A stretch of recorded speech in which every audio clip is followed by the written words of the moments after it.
Do you think we'll get to a point of having like a data mart for video that's available? I keep thinking, we have all of these video surveys and, digital mapping software and evaluating bridges for safety.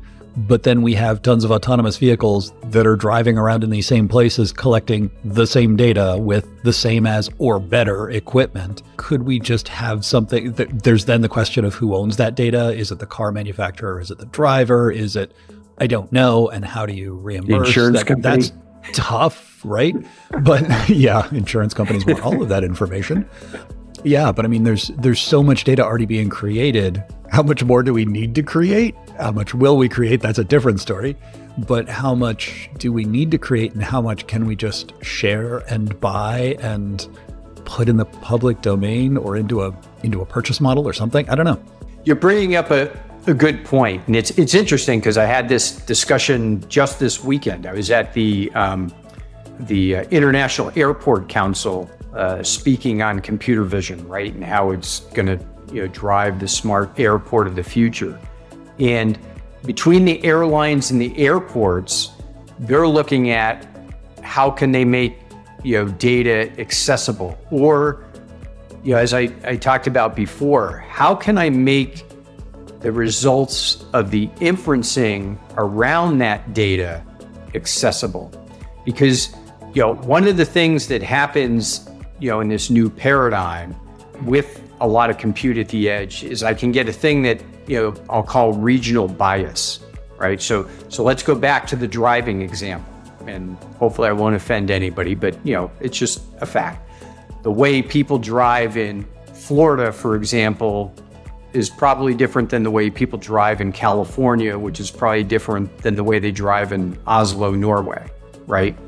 But if I wanted to have the safest intersection possible, to your point, wouldn't I want my model to be based on all that different data so that I could take every possible situation, right, and be able to act on it? And that's where I think there is going to be a data mart, right? And it's going to be for things like helping create better models that kind of, the rising tide lifts all boats, right? To keep intersections safer, right? Look at the credit card industry. Does American Express want Visa to have its data? No. But would they possibly want to make some of the things that they've learned from their models available, right? So that collectively they create a more robust fraud model, because it helps the entire industry, right? So I think you're going to start seeing a lot more things like that. At this airport conference, we were talking about exactly that. Should there be a data mart that helps make information from the airlines available to create better operational efficiency across airports across the globe, to impact sustainability, right? Again, if we're reducing that turnaround time, if we're reducing idle time, that has an impact on the climate as a whole.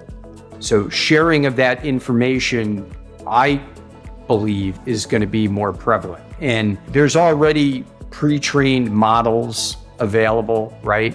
This is one of the areas where generative AI gets interesting. It produces its own content, right? And so, I'm able to take a lot of these situations and, again, continually improve and retrain my model. But taking this real world information and being able to integrate it in is, what creates more robust analytics over the long term.